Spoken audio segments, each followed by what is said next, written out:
The doorbell rang at 2:47 p.m. on a Tuesday afternoon. I remember the exact time because I had just finished reviewing my newest interior design portfolio and was about to pour myself a glass of iced tea. The sun streamed through my living room windows, catching the crystal vase on the mantel and throwing rainbows across the cream-colored walls. Everything in my life felt perfect, organized, beautiful. I had no idea that in the next 5 minutes, my entire world would crack wide open.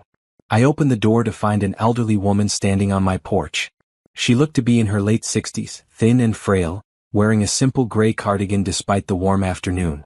Her eyes were watery and sad, and she clutched a worn leather purse against her chest like a shield. "Can I help you?" I asked, my professional smile in place. "Are you Simone Brooks?" Her voice trembled slightly. "Yes, I am. My name is Ruth Patterson. I need to speak with you about something very important. May I come in?" Something in her desperate expression made me step aside. I led her to my living room and she sat on the edge of my white sofa, looking like she might bolt at any moment. I sat across from her in the accent chair, my designer's eye automatically noting how out of place she looked in my carefully curated space. "Mrs. Patterson, what is this about?" She took a deep breath, and her hands shook as she opened her purse. "I have cancer. Stage 4. The doctors say I have maybe 6 weeks left, possibly less." "I'm so sorry," I said automatically, though I was confused about why she was telling me this. "I'm not here for sympathy, Mrs. Brooks. I'm here because I'm dying and I can't die with this on my conscience." She pulled out a manila envelope from her purse. "I'm here to tell you the truth about your husband." My stomach dropped. The room suddenly felt smaller, the afternoon sun too bright. "My daughter's name is Nicole Harper. She and your husband Gregory have been having an affair for 9 years. They have 2 children together. A boy who's 8 and a girl who's 6. The words hit me like physical blows. 9 years. 2 children. I opened my mouth but no sound came out. Mrs. Patterson continued, tears now streaming down her weathered cheeks. "I know this is terrible to hear. I've struggled with whether to tell you for years. But I'm dying and I can't leave this world knowing that you're living a lie. You deserve to know the truth. You're lying." My voice sounded far away like someone else was speaking. "Gregory wouldn't. We've been married for 12 years. We've built a life together. I wish I was lying, Mrs. Brooks. I truly do." She opened the envelope and spread photographs across my coffee table. "This is my daughter Nicole with your husband. These are their children, Brandon and Sophie." I stared at the photos. Gregory's arm around a younger woman with blonde hair. Gregory holding a baby. Gregory pushing a little girl on a swing. Gregory at a birthday party, a boy blowing out candles while Gregory stood behind him, hands on the child's shoulders. The room started to spin. I gripped the armrest of my chair. "How?" I whispered. "They met at a business conference in Atlanta 9 years ago. Nicole worked for the catering company. Gregory pursued her, told her he was separated, going through a divorce. By the time she realized he was lying, she was already pregnant with Brandon. He convinced her to keep the baby, promised he would leave you. He never did. Why are you telling me this now?"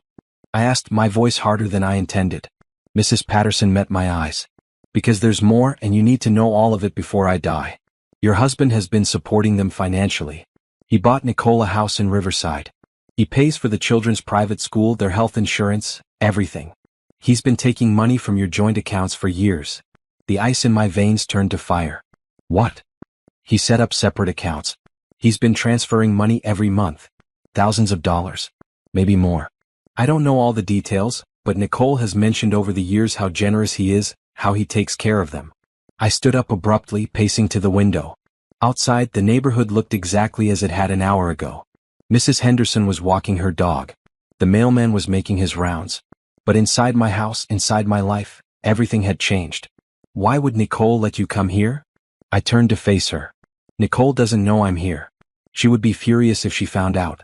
But I can't die knowing what I know and leaving you in the dark. I've watched you sometimes, Mrs. Brooks. I've seen you at the grocery store, at church. You seem like a good person. You don't deserve this." "How long have you known?" "From the beginning. I told Nicole it was wrong. I told her to end it, especially after she found out he lied about being married. But she loves him. Or she thinks she does. And those children, they're my grandchildren. I love them. But this whole situation is built on lies and betrayal." I sat back down, my legs suddenly unable to hold me. "Does anyone else know?" "Nicole's best friend knows." Maybe some of the other mothers at the children's school, though Nicole tells them Gregory travels for work, that's why he's not around much. Your husband has been living 2 lives, Mrs. Brooks. 2 complete lives. I looked at the photographs again. The little boy had Gregory's nose. The little girl had his eyes. The evidence was irrefutable, staring up at me from my own coffee table. Why now? I asked again. Why not last year or 5 years ago? Because I'm dying and I'm scared. I'm scared of facing whatever comes next with this burden on my soul. I enabled this by staying silent. I helped him hurt you by not speaking up. Maybe this is selfish, maybe I'm just trying to ease my own conscience before the end. But you deserve to know the truth. She stood up slowly, her movements painful and deliberate. There's one more thing you should know. The house he bought for Nicole? It's worth about $400,000. The children's school costs $30,000 a year. Plus there's been vacations, cars, medical expenses. I estimate he spent close to $1 million on them over the years. Maybe more. $1 million. My hands clenched into fists. We had talked about expanding my design business. Gregory always said we couldn't afford it, that we needed to be careful with money. All while he was building a second family with money that was half mine. I'll leave these photos with you, Mrs. Patterson said softly. There's also a flash drive in the envelope with more pictures, some text messages Nicole saved, receipts. Everything I could gather. I'm sorry, Mrs. Brooks. I'm so terribly sorry. She walked toward the door and I followed numbly. At the threshold she turned back to me. My daughter is not a bad person.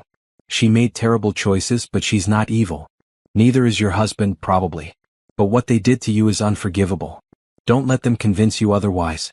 Don't let them make you feel like you're overreacting or being unreasonable. You have every right to be angry. You have every right to want revenge. After she left, I stood in my doorway for a long time, watching her old sedan pull away from the curb. Then I closed the door, locked it, and walked back to the coffee table.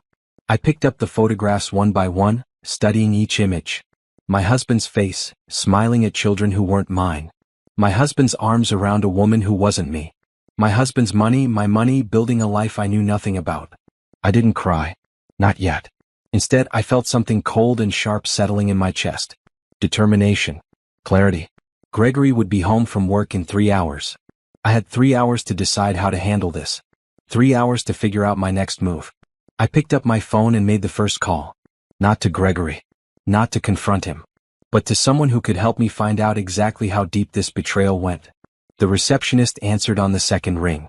Jacobson and Associates, Private Investigations. How may I help you? I need to hire an investigator, I said, my voice steady. Today. As soon as possible. Of course. May I ask what this is regarding? I looked down at the photos spread across my coffee table. At my husband's secret life laid bare in glossy print.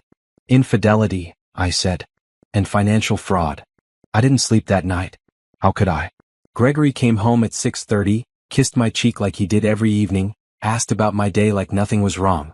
I smiled and told him it was fine, then served the dinner I had somehow managed to prepare despite my hands shaking the entire time. We ate pasta. We talked about his meeting with a new client. He complained about traffic. I nodded in all the right places, made appropriate comments, played the role of loving wife while my mind screamed with rage and questions. After dinner, he retreated to his home office to catch up on emails. I cleaned the kitchen, loaded the dishwasher, wiped down counters. Normal. Everything had to appear normal until I knew everything. The private investigator, Thomas Chin, wait, I can't use Chin. The private investigator, Thomas Morrison, had agreed to meet me the next morning at a coffee shop across town. I had transferred the photos from Mrs. Patterson's envelope to my phone, hidden the originals in my studio at the back of the house where Gregory never went. That night, lying next to my husband in our king-sized bed, I stared at the ceiling and thought about 9 years of lies. 9 years of him coming home to me after spending time with them. 9 years of birthday parties, holidays, everyday moments with children I didn't know existed. How many times had he held me and thought of her? How many times had he said he loved me while supporting an entire second family? The next morning, I told Gregory the first had a client meeting.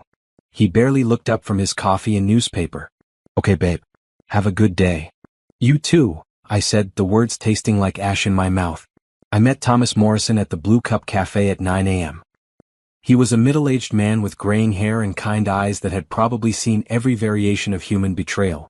Mrs. Brooks, he said, shaking my hand. Thank you for meeting me. We sat in a corner booth. I showed him the photos, told him everything Mrs. Patterson had revealed. He took notes, asked questions, his expression neutral and professional. I need to know everything, I said. Every detail. Every dollar. Every lie. Can you do that? Yes. It will take about 2 weeks for a complete investigation. Maybe less if your husband isn't particularly careful about covering his tracks. He's been doing this for 9 years without me knowing. He's been careful. Thomas nodded. People get comfortable in their deception. They make mistakes. We'll find them. I also need a recommendation for a divorce attorney. The best one you know. I work with several. I'll send you 3 names. All excellent, all experienced with complex asset cases. Thank you. As I drove home, my phone rang. Unknown number. I almost didn't answer, but something made me pick up. Mrs. Brooks? An elderly, weak voice. Mrs. Patterson. Yes. I wanted to check on you. To see if you were okay. I know yesterday was... I can't imagine how difficult this is. I pulled over into a parking lot. Why do you really care, Mrs. Patterson? You let this go on for 9 years. Silence. Then, you're right to be angry with me. I deserve that. But I want you to know something else. Something I didn't tell you yesterday because it was already so much. My grip tightened on the steering wheel. What? Nicole thinks Gregory is going to leave you. He's been telling her that for years. Soon, he always says. Soon I'll tell Simone. Soon we'll be together properly. She believes him. She's planned her whole life around that promise. That's not my problem. No, it's not. But I thought you should know that Nicole has no idea you're finding out this way. She thinks she's going to eventually be Mrs. Gregory Brooks. She has no idea that the life she thinks she's building is about to collapse. Good. Mrs. Patterson coughed, a wet, painful sound. There's something else. Gregory told Nicole he was going to take her and the children to Cancun next month. He told her it was a family vacation, that he was ready to be seen with them in public. Nicole is thrilled. She's been posting about it on her private social media. Next month. The same time Gregory had told me he had a business conference in Chicago. Send me her social media information, I said. I will. Mrs. Brooks, I know I have no right to ask anything of you, but please, when this all comes out, please remember that those children are innocent. Brandon and Sophie didn't ask for any of this. I'm not interested in hurting children, Mrs. Patterson. But I am going to make sure their father pays for what he's done. After we hung up, I sat in my car and finally let myself cry. Not sad tears. Angry ones. Hot, furious tears that blurred my vision and made my chest ache. Then I wiped my face, fixed my makeup, and drove to my studio. I had 3 design consultations that afternoon, and I would handle every single one with perfect professionalism. Because that's what I did. I was Simone Brooks, successful interior designer, respected businesswoman. I didn't fall apart. I got even. Over the next 2 weeks, Thomas Morrison did his job with impressive efficiency. Every few days he sent me updates. Photos of Gregory meeting Nicole at restaurants. Videos of him playing with the children at a park. Financial records showing transfers to accounts I'd never heard of. He found the house in Riverside. A beautiful 4-bedroom colonial with a 2-car garage and a swing set in the backyard. Worth $420,000. Purchased 6 years ago in Nicole's name, but with money traced back to Gregory's business accounts. He found the private school. Riverside Academy, one of the most expensive in the state. Both children enrolled, tuition paid annually from an account Gregory had opened without my knowledge. He found credit card statements. Jewelry for Nicole. Toys for the children. Furniture. Groceries. Utilities. Everything documented, time-stamped, proven. Thomas also found something else. Gregory had taken out a second mortgage on our house 3 years ago. $40,000. He told me nothing about it. That money had gone to renovating Nicole's kitchen. Our house. The house I had inherited from my grandmother. The house that was supposed to be mine, that I had put in both our names when we got married because I loved him and trusted him. He had used my house to improve his mistress's home. I met with the divorce attorney, Patricia Goldstein. She reviewed everything Thomas had gathered and smiled grimly. This is going to be very expensive for your husband, Mrs. Brooks. Very expensive indeed. We can prove adultery, financial fraud, misappropriation of marital assets. New York is an equitable distribution state, but given the circumstances, I'm confident we can get you considerably more than half. I want everything I'm entitled to, I said. Every single penny. You'll get it. On the 14th day, Thomas called me. I have everything you need. The full report is ready. There's just one more thing you should know. What? Your husband has been looking at engagement rings. For Nicole. I have photos of him at a jewelry store last week. The sales associate confirmed he put a deposit on a 3-carat diamond ring. An engagement ring. While still married to me. Thank you, Thomas. Send me the final bill along with the report. That evening, I made Gregory's favorite meal. Steak, roasted potatoes, green beans. I set the table with our good china. I wore the blue dress he always said he loved. What's the occasion? He asked when he got home, looking pleased and surprised. No occasion. Just wanted to do something nice. We ate dinner. We drank wine. He told me about his day, about the new contract he'd landed. He was in a good mood, relaxed, happy. After dinner, as he sat on the couch checking his phone, probably texting Nicole goodnight, probably texting his children, I went to my studio and retrieved the folder I'd been building. I walked back into the living room and placed it on the coffee table in front of him. What's this? He asked, barely glancing up from his phone. Open it. He set down his phone and opened the folder.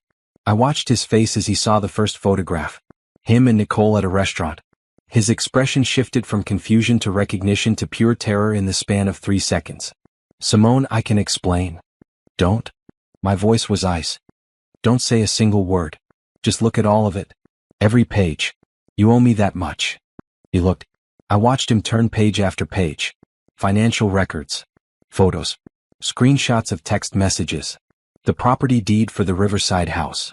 Tuition invoices. Credit card statements. Everything. His hands started to shake. His face went pale, then red, then pale again. When he reached the last page, he looked up at me with tears in his eyes. Simone, please. Let me explain. It's not what you think. It's exactly what I think, Gregory. 9 years. 2 children. Close to $1 million. A second mortgage on my grandmother's house. Did I miss anything? I love you. I never stopped loving you. You have a funny way of showing it. He stood up, reaching for me. I stepped back. Don't touch me. Don't ever touch me again. Simone, please. Nicole. She was a mistake. A terrible mistake that got out of control. But you're my wife. You're the one I love. We can work through this. I laughed, bitter and cold. Work through this? You have 2 children with another woman, Gregory. You bought her a house. You were about to buy her an engagement ring. While married to me. His eyes widened. How did you? I know everything. Every single thing. And now you're going to pack a bag and leave. Tonight. This is my house too. Actually, this was my grandmother's house. And according to my attorney, given what you've done, there's a very good chance I'll be keeping it. All of it. But we'll let the courts decide that. For now, you need to leave. I'm not leaving. We need to talk about this. I pulled out my phone. I have a lawyer on speed dial. I can also call the police if you prefer. You have 30 minutes to pack a bag. After that, I'm changing the locks. He stared at me like he'd never seen me before. Maybe he hadn't. Maybe he'd only ever seen what he wanted to see. A convenient wife.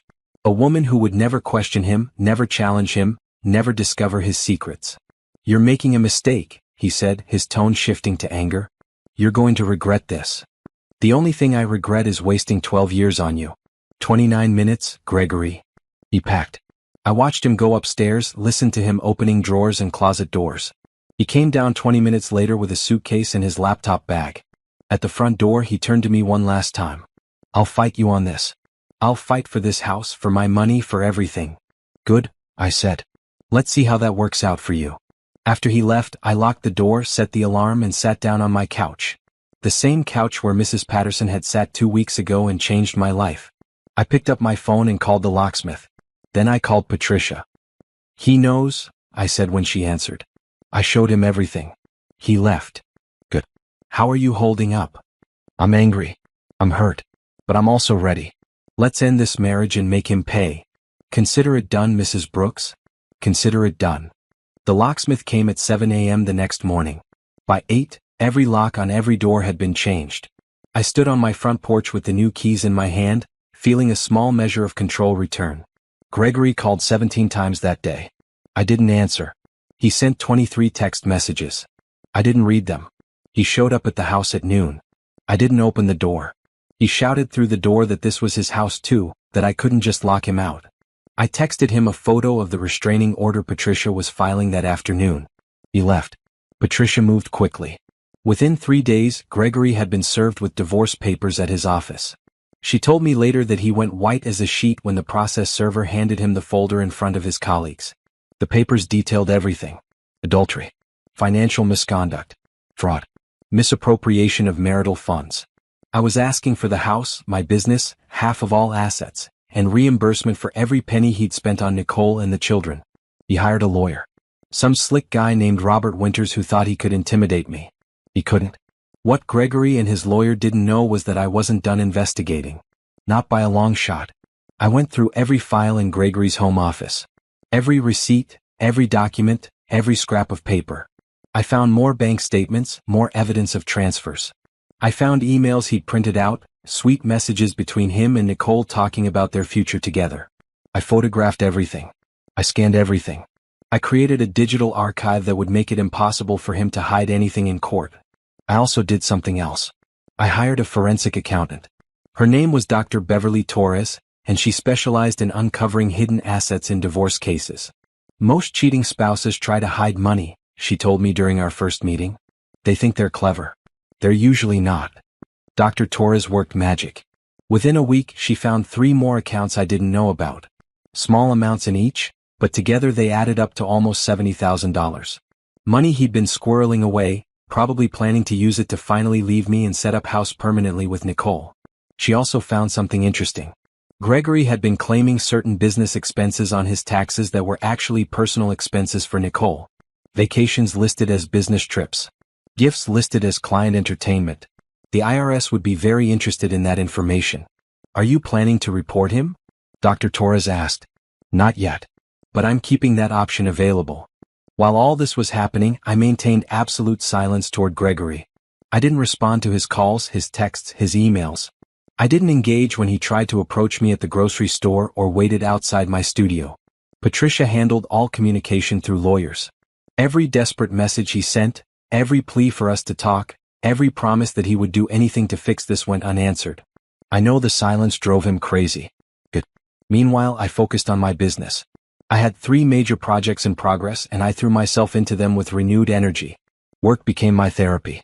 Choosing paint colors, selecting furniture, creating beautiful spaces for clients who appreciated my talent. It reminded me that I had value, that I was good at something, that my worth wasn't tied to being Gregory's wife. My assistant Rachel noticed the change in me. You seem different, she said one afternoon as we reviewed fabric samples. More focused, more, I don't know, determined. I'm getting divorced, I told her. I kept it quiet, but the papers had been filed. People would find out soon enough. Her eyes widened. Oh, Simone.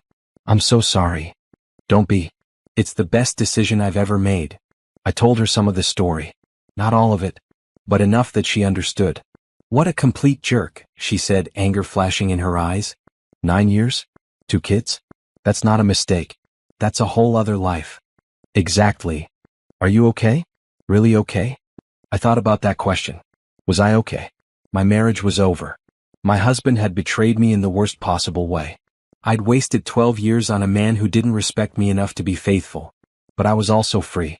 Free to make my own choices. Free to build a life that was truly mine. Free from lies. I'm getting there, I said honestly. 3 weeks after Gregory moved out, I got a call from an unknown number. I almost didn't answer, but something made me pick up. Simone Brooks. A woman's voice, young, uncertain. Yes. This is Nicole Harper. My entire body tensed. How did you get this number? From Gregory's phone. Please don't hang up. I need to talk to you. We have nothing to discuss. Please. Just 5 minutes. I know you must hate me. You have every right to.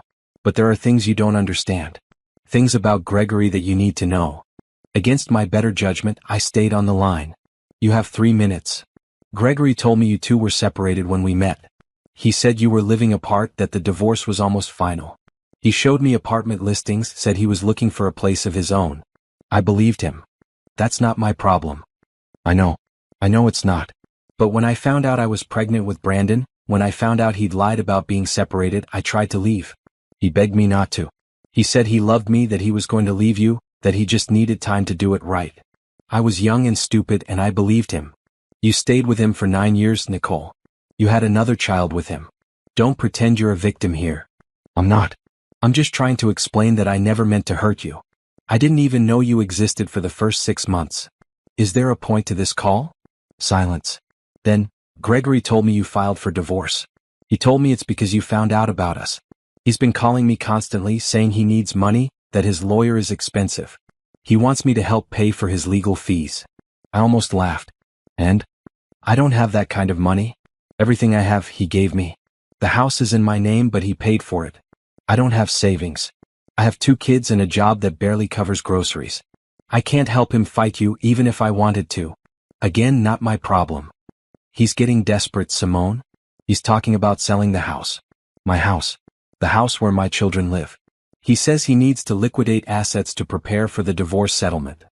Now she had my attention. He can't sell that house. It's in your name. But he paid for it. His lawyer says that means he has a claim to it. That he can force me to sell it and split the proceeds. This was news to me. I made a mental note to tell Patricia about this development. Why are you telling me this? I asked. Because I thought you should know what kind of man he is. I thought when we got together it would be perfect. That we'd finally be a real family. But he's not the man I thought he was. He's not the man he pretended to be with either of us. You're just figuring this out now? I guess I didn't want to see it before. But now, with everything falling apart, I can see it clearly. He's selfish. He's a liar. He used both of us. Nicole, I appreciate the call, I guess. But I don't want a relationship with you. I don't want updates about Gregory. I don't want to bond over how terrible he is. I just want to be done with all of this. I understand. I wanted you to know that I'm sorry. Really sorry. And I wanted to warn you that he's getting desperate. Desperate people do stupid things. After we hung up, I sat with that conversation for a long time. Nicole had sounded genuine, broken even. But I couldn't let myself feel sympathy for her. She had made choices. She had stayed with a married man for 9 years. She had given him 2 children knowing he had a wife. Her consequences were her own to deal with. That evening, I called Patricia and told her about Gregory's plan to sell the Riverside house. He can't do that without a court order, she said. And given that he used marital funds to purchase it, we can argue that you have an interest in that property too. Let him try. It'll just make him look worse. Nicole sounded scared. She said he's getting desperate. He should be scared.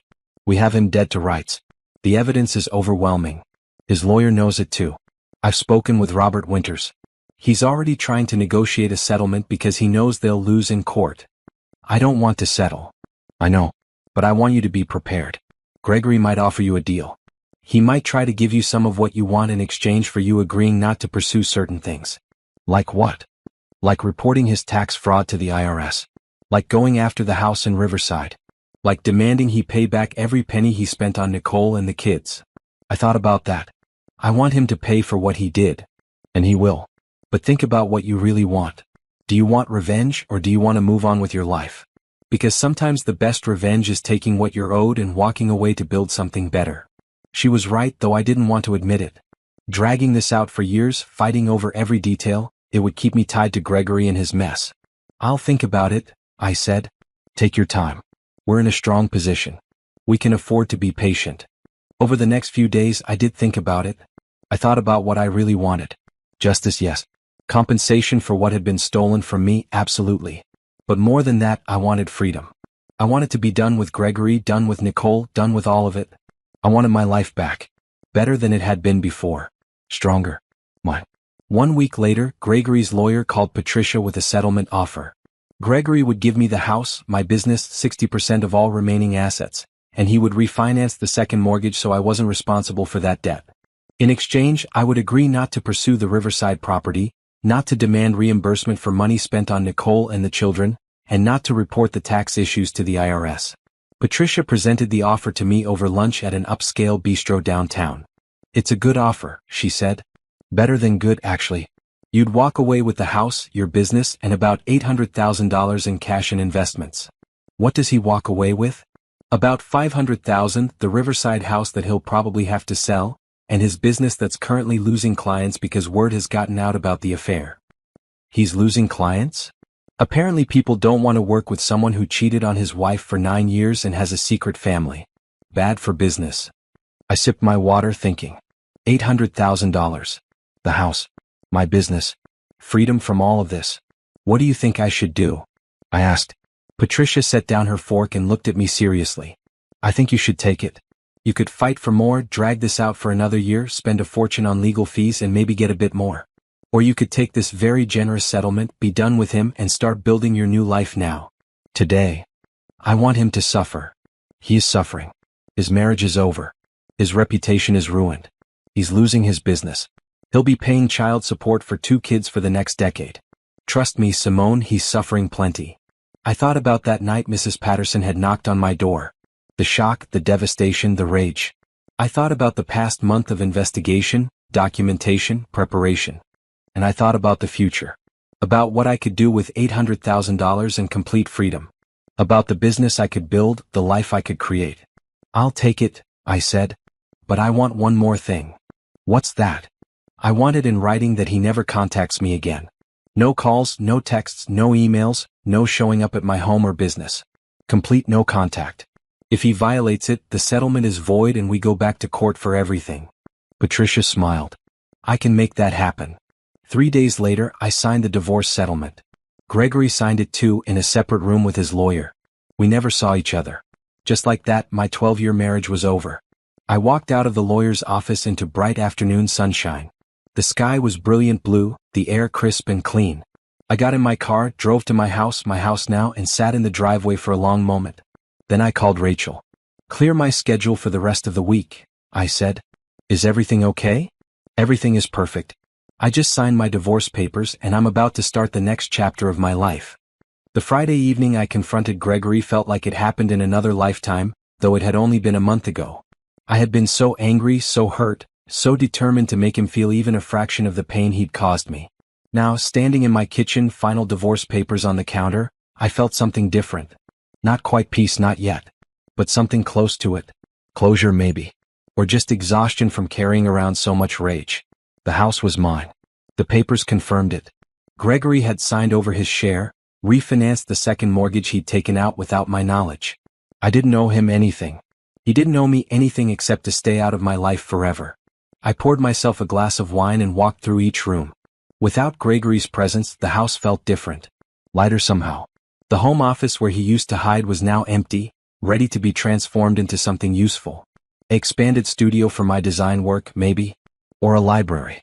Something that was just mine. My phone buzzed. Rachel. How does it feel to be officially single? She asked. Strange. Good. Weird. All of the above. We're taking you out tonight. No arguments. Drinks, dinner, dancing. You've been working nonstop for a month. Time to celebrate. I don't know if I'm ready for celebrating. You just got rid of a lying, cheating husband and came out on top. If that's not worth celebrating, I don't know what is. She had a point. That night, Rachel picked me up in her red convertible. She'd brought reinforcements. My best friend since college, Tasha, was in the passenger seat and my younger sister Candace was in the back. Divorce party, Tasha announced as I climbed in. Whether you like it or not. They took me to a trendy restaurant downtown, the kind of place Gregory always said was too expensive for just dinner.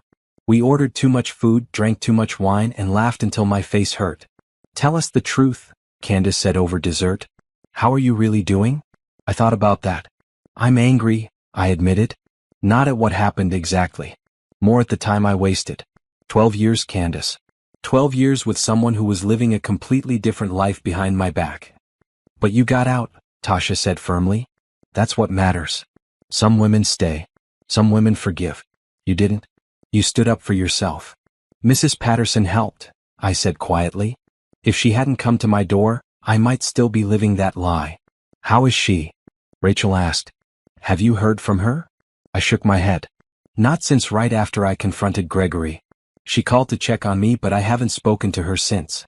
I know she's dying. I should probably, I don't know, thank her somehow. You don't owe her anything, Candace said. She enabled that affair for 9 years. I know, but she also ended it. She gave me the truth when no one else would. After dinner, they insisted on taking me to a club. The music was too loud, the lights too bright, but something about the energy of the place, the press of people dancing and laughing and living their lives, made me feel alive in a way I hadn't in weeks. We danced. I let myself get lost in the music, in the movement, in the simple joy of being young and free and unattached. Men approached me. I politely declined their offers to buy me drinks. I wasn't ready for that yet. Maybe I never would be.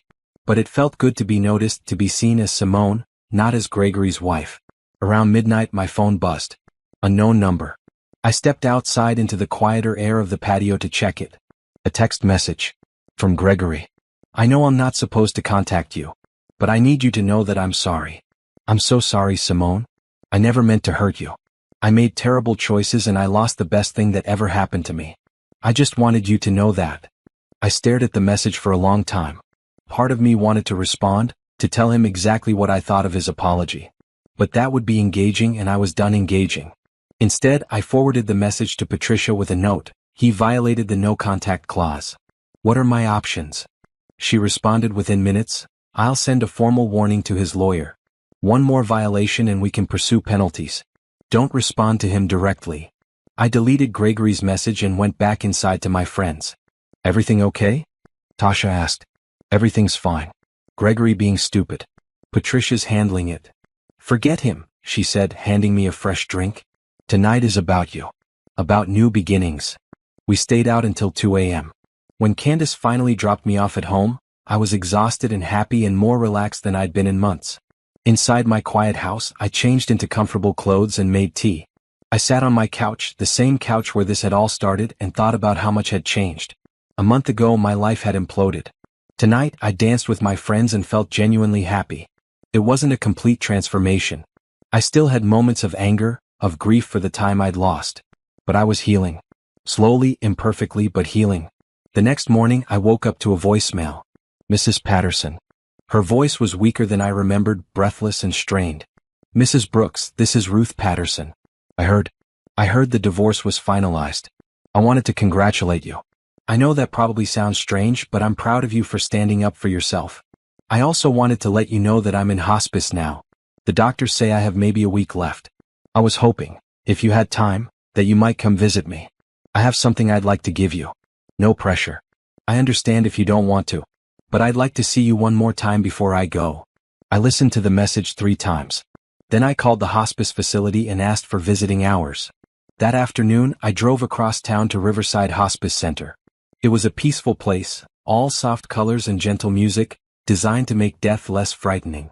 Mrs. Patterson's room was at the end of a long hallway. I knocked softly and a nurse opened the door. She's awake, the nurse said kindly. But she tires easily. Try not to stay too long. I stepped inside. Mrs. Patterson looked tiny in the hospital bed, her skin almost translucent, her breathing labored. But her eyes lit up when she saw me. You came, she whispered. I got your message. I sat in the chair beside her bed. I wasn't sure you would. I wouldn't have blamed you if you hadn't. How are you feeling? She managed a weak smile. Dying. But I suppose that's to be expected. How are you? The divorce is final. I got the house, my business, most of the assets. Gregory is out of my life. Good. That's good. She reached for my hand with her thin, cold fingers. I'm so glad you found the strength to leave him. So many women don't. You gave me that strength. You gave me the truth. Tears filled her eyes. I should have told you years ago. I'll go to my grave regretting that I didn't. You told me when you were ready. That's what matters. She gestured weakly to the bedside table. There's a box there. For you. I picked up a small wooden jewelry box, beautifully carved with intricate designs. My mother gave me that box when I got married, Mrs. Patterson said. Inside is some jewelry. Nothing expensive, but some pieces have been in my family for generations. I want you to have them. Mrs. Patterson, I can't. Please. I have no one else to give them to. Nicole. Nicole made her choices. She'll be fine. But you remind me of who I was when I was young. Strong. Independent. Unwilling to settle for less than you deserve. Take them. Please. I opened the box. Inside were several pieces. A pearl necklace. A silver bracelet. A pair of earrings with small sapphires. They're beautiful, I said honestly. There's also something else in there.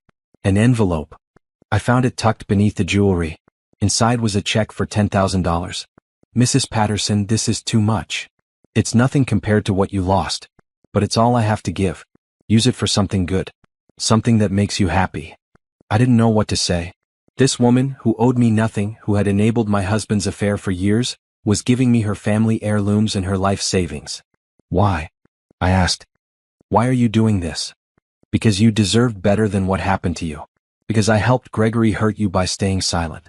And because in another life I think you and I could have been friends. You have a strength I always admired but never possessed. We sat together for a while longer, not saying much. Just being present. When the nurse came to tell me visiting hours were over, I stood to leave. Thank you, I said. For everything. For telling me the truth. For this gift. For caring. Live a good life, Simone Brooks. A full life. Don't let what Gregory did make you bitter or afraid to trust again. You have so much living ahead of you. I will. I promise. I never saw her again. 3 days later, Candace called to tell me she'd seen the obituary in the newspaper. Ruth Marie Patterson, age 68, had passed away peacefully at Riverside Hospice. The funeral was small. I stood in the back, not wanting to intrude. Nicole was there with her 2 children, both dressed in dark colors, looking lost and scared. Gregory stood beside her, his hand on her shoulder. They looked like what they were. A broken family built on lies, facing an uncertain future. I didn't stay for the reception. I'd paid my respects. That was enough. That evening, I put on the pearl necklace from Mrs. Patterson's jewelry box. I looked at myself in the mirror, and for the first time in months I liked what I saw. Not Gregory's wife. Not someone's victim. Just Simone. Strong, successful, free. I used the $10,000 to expand my design studio. New equipment, new software, a website redesign. I was building something. Something that was entirely mine. And slowly, day by day, I was becoming someone I was proud to be. Gregory's text message wasn't the last time he tried to contact me. Despite Patricia's formal warning to his lawyer, despite the no-contact clause in our divorce settlement, he found ways to reach out. He sent letters to my studio. Long, rambling apologies that promised he had changed, that he realized what he'd lost, that he would spend the rest of his life making it up to me if I'd just give him another chance. I forwarded every letter to Patricia unopened. He sent flowers to my house. Expensive arrangements with cards that said things like, "I'll always love you," and "You're the only one who matters." I donated the flowers to the local hospital and sent Patricia photos of the cards. He created new email addresses when I blocked the old ones. He sent messages saying he'd made the biggest mistake of his life, that Nicole meant nothing to him, that their relationship was over. I set up filters to send anything from him directly to spam. The most pathetic attempt came on what would have been our 13th wedding anniversary. He showed up at my house at 7 a.m. with coffee and bagels, the breakfast we used to share every Sunday morning. I didn't answer the door. I called the police instead. The officer who responded was a woman in her 40s with tired eyes and a no-nonsense attitude. "Ma'am, is this man threatening you?" she asked. "Not physically. But we have a court order that says he's not allowed to contact me. He keeps violating it." She walked over to Gregory, who was still standing on my porch with his coffee and bagels, looking like a kicked puppy. "Sir, I need you to leave this property. Now. I just want to talk to my wife." "Ex-wife," I called from behind the screen door. "Sir, you have a no-contact order. You're in violation. Leave now, or I'll have to arrest you for harassment." Gregory finally left, but not before shooting me a look that was equal parts hurt and anger. Like I was the one being unreasonable. Like I was the one who had destroyed our marriage. After the police officer left, I made myself breakfast and tried not to let Gregory's desperation get to me. But it was hard. Part of me, a small, stupid part, felt guilty. He looked so broken, so genuinely sorry. Then I remembered the 9 years of lies. The 2 children he'd hidden from me. The $1 million of our money he'd spent on another woman. The engagement ring he'd been planning to buy Nicole while still married to me. The guilt disappeared. That afternoon, Nicole called me. Again. "Please stop giving my number to people," I said as soon as I answered. "I got it from Gregory's phone again. I'm sorry. But I need to talk to you. Nicole, I told you. We have nothing to discuss. Gregory is losing it. He's been calling me constantly, crying, saying he made a mistake. He wants to get back together with you. That's between you and him." "No, it's not. Because he told me that if you won't take him back, then he wants to try to make things work with me and the kids. He's using me as a backup plan, Simone. Just like he always has. And you're just figuring this out now?" Silence. Then, I told him we're done. I told him I don't want to be with someone who's clearly in love with someone else. Someone who only comes to me when you won't have him. "Good for you." He got angry. Really angry. He said I was being ungrateful, that he's given me everything that I owe him. He scared me, Simone. He's never talked to me like that before. I sat up straighter. Did he threaten you? Not exactly. But the way he looked at me? I don't know. I've never seen him like that. I thought you should know. In case he tries something with you. If he threatens you, call the police. Don't wait, don't try to handle it yourself. Just call them. Okay. I will. She paused. I know you don't want my apologies or my explanations. But I am sorry. For all of it. You didn't deserve what we did to you. After we hung up, I called Patricia. Gregory's getting more unstable, I told her. Nicole called and said he's acting strange. Angry. I'm worried he might do something stupid. Has he threatened you directly? No. But he showed up at my house this morning. I had to call the police. Good. That's a second violation of the no-contact order. I'm going to file for a formal restraining order. It'll have more teeth than the clause in the divorce settlement. Do you think he's dangerous? Patricia was quiet for a moment. Honestly, I think he's desperate and humiliated. His life has fallen apart. His wife left him, his mistress left him, he's losing his business. Men like Gregory don't handle that well. They lash out. Great. Be careful, Simone. Vary your routine. Don't go places alone if you can help it. And if he contacts you again, call the police immediately. Don't try to handle it yourself. That conversation left me unsettled.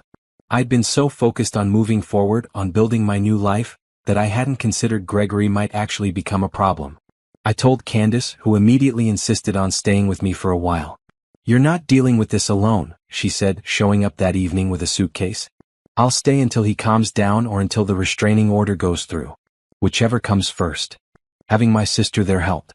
The house felt less empty, less vulnerable. We fell into an easy routine. Candace worked from home during the day while I went to client meetings. In the evenings we cooked dinner together, watched movies, talked about everything except Gregory. How's the business going? She asked one night over pasta. Really well, actually. I landed 2 major contracts this month. One's a full house renovation, the other is a boutique hotel redesign. That's amazing. I'm so proud of you. Thanks. Feels good to focus on work. To have something that's entirely mine. Have you thought about dating yet? I nearly choked on my wine. Dating? Are you serious? My divorce was finalized 3 weeks ago. I know. I'm not saying you should jump into anything. But at some point you're going to want companionship again. I just want you to know that when you're ready, it's okay to be open to it. Right now, the only thing I'm open to is growing my business and enjoying my freedom. Fair enough. The restraining order was granted 2 days later. Gregory wasn't allowed within 500 feet of me, my home, or my business. He wasn't allowed to contact me through any means, including third parties. Patricia thought that would be the end of it. I wasn't so sure. I was right. A week after the restraining order went into effect, I got a call from my bank. Mrs. Brooks, this is Sandra from First National. I'm calling because there's been some unusual activity on your accounts. My stomach dropped. What kind of activity? Someone attempted to access your accounts using your social security number and personal information. Our security system flagged it as suspicious and blocked the attempt. But I wanted to alert you immediately. When did this happen? About an hour ago. The attempt came from an IP address in this city. Do you know anyone who might have access to your personal information? My ex-husband, I said grimly. We just got divorced. I see. I'm going to recommend you change all your passwords immediately and set up 2-factor authentication on all your accounts. I'm also filing a fraud report. After I hung up, I called Patricia. He tried to access my bank accounts. When? This morning. The bank blocked it, but Patricia, he's escalating. This is criminal activity. You need to file a police report. Now. I did. The officer who took my report was sympathetic but realistic. Without proof that it was specifically your ex-husband, there's not much we can do. But we'll open an investigation. In the meantime, I'd recommend changing all your passwords, monitoring your credit, and staying vigilant. That night, I changed every password I had. Email, bank accounts, credit cards, social media, everything. I set up alerts on my credit report. I felt like I was under siege in my own life. This is insane, Candace said, watching me work through my laptop. He can't just accept that it's over? Apparently not. What's his endgame here? What does he think is going to happen? That you'll just forgive him and take him back? I don't know what he's thinking. I don't think he knows what he's thinking. The harassment continued in smaller ways. Gregory would drive slowly past my house late at night. I installed security cameras and caught him on video.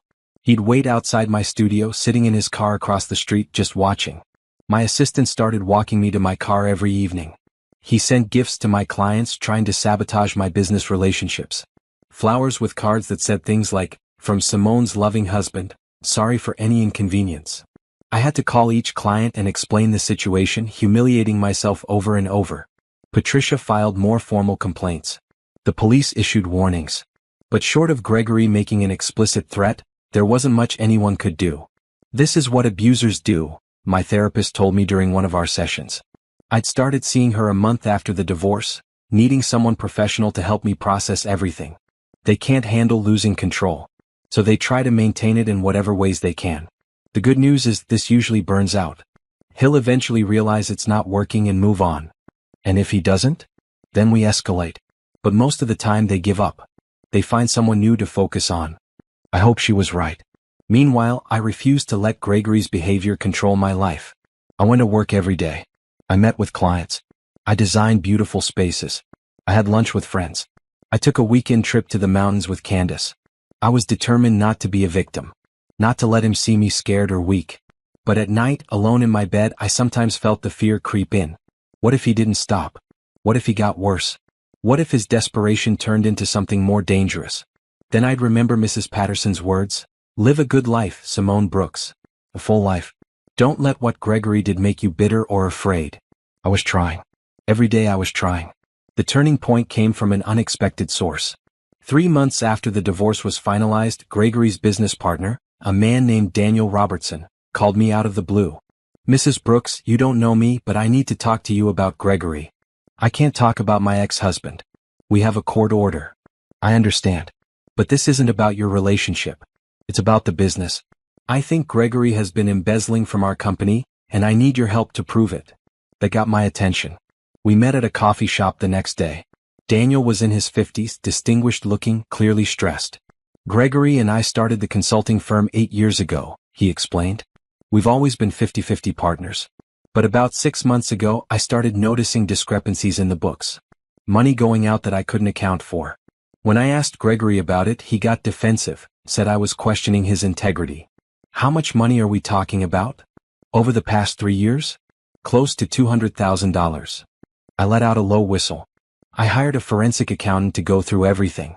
She found systematic transfers to accounts I didn't recognize.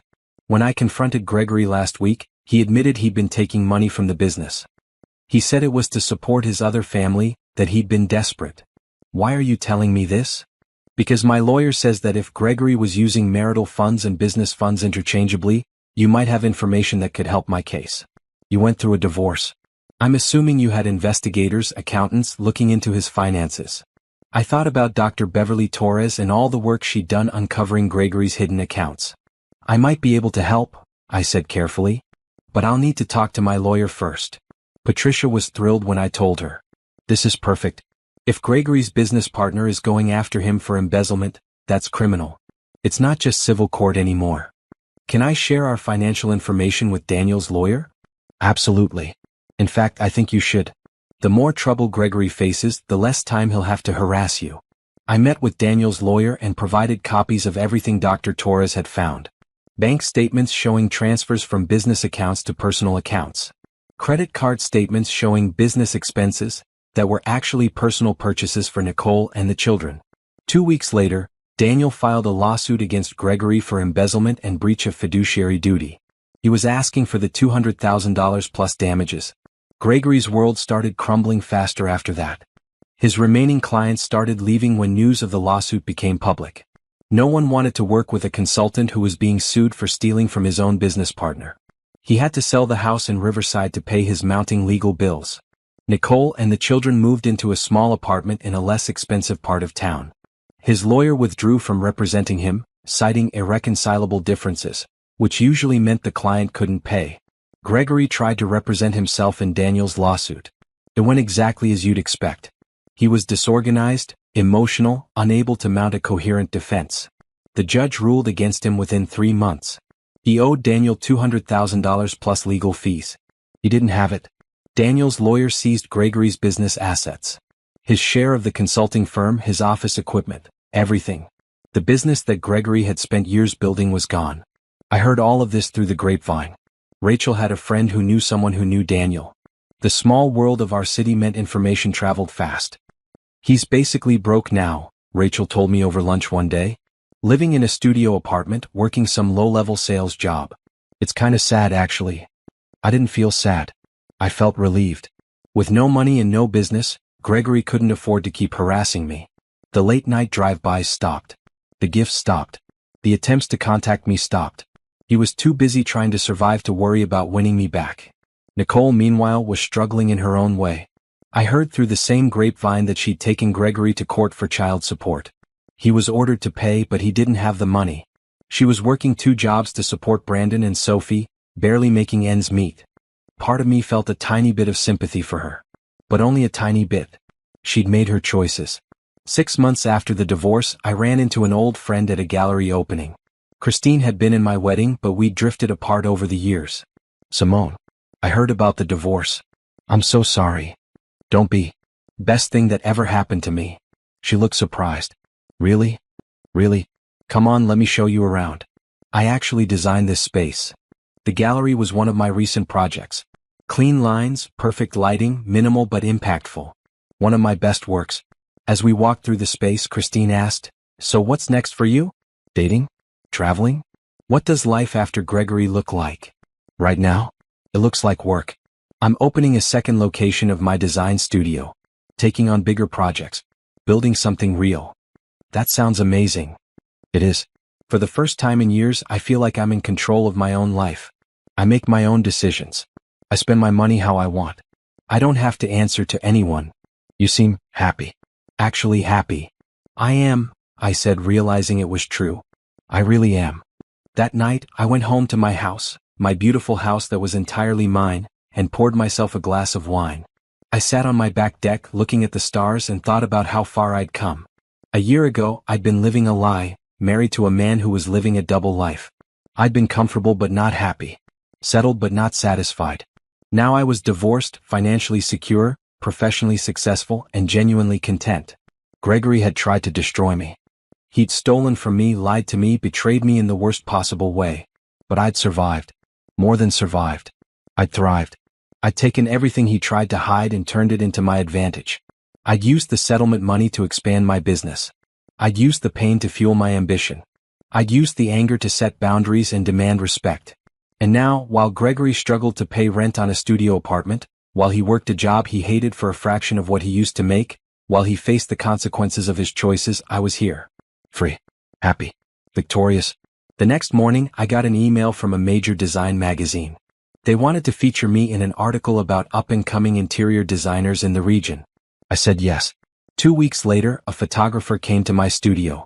They took pictures of me in my workspace, surrounded by fabric samples and paint chips and design sketches. They photographed some of my completed projects. The interviewer asked me about my design philosophy, my inspiration, my vision for the future. I believe spaces should reflect the people who inhabit them, I said. They should be authentic, beautiful, and entirely their own. No compromises. No settling for less than you deserve. That's a powerful philosophy. It's how I live my life now. In every aspect. The article came out a month later. A 4-page spread with beautiful photos and a glowing write-up of my work. The magazine called me a rising star in the design world and a talent to watch. Orders flooded in. Clients from across the state, some from out of state, reaching out for consultations. My calendar filled up for months in advance. I hired 2 new assistants to help handle the workload. I started looking at commercial real estate for my second location. Everything was falling into place. One evening, as I was locking up my studio, I saw a familiar car across the street. Gregory's old sedan, the one he'd driven before all this started. He got out and walked toward me. I immediately pulled out my phone, ready to call the police. "Wait," he said, holding up his hands. "Please. I'm not here to harass you. I wanted to tell you something. You're violating the restraining order." "I know. And after this, I'll leave you alone forever. I promise. I just need to say this once." Against my better judgment, I waited. But I kept my finger on the call button. "You won," he said simply. "You completely won. I lost everything. My business, my money, my reputation. Nicole wants nothing to do with me. My kids barely know me. I'm working retail at a department store, Simone. Me. Can you believe that? What do you want? Sympathy? No. I want you to know that you were right. About everything. I was a terrible husband. I made unforgivable choices. I hurt you in ways I can't even fully comprehend. And now I'm paying for it. Every single day I'm paying for it. Good.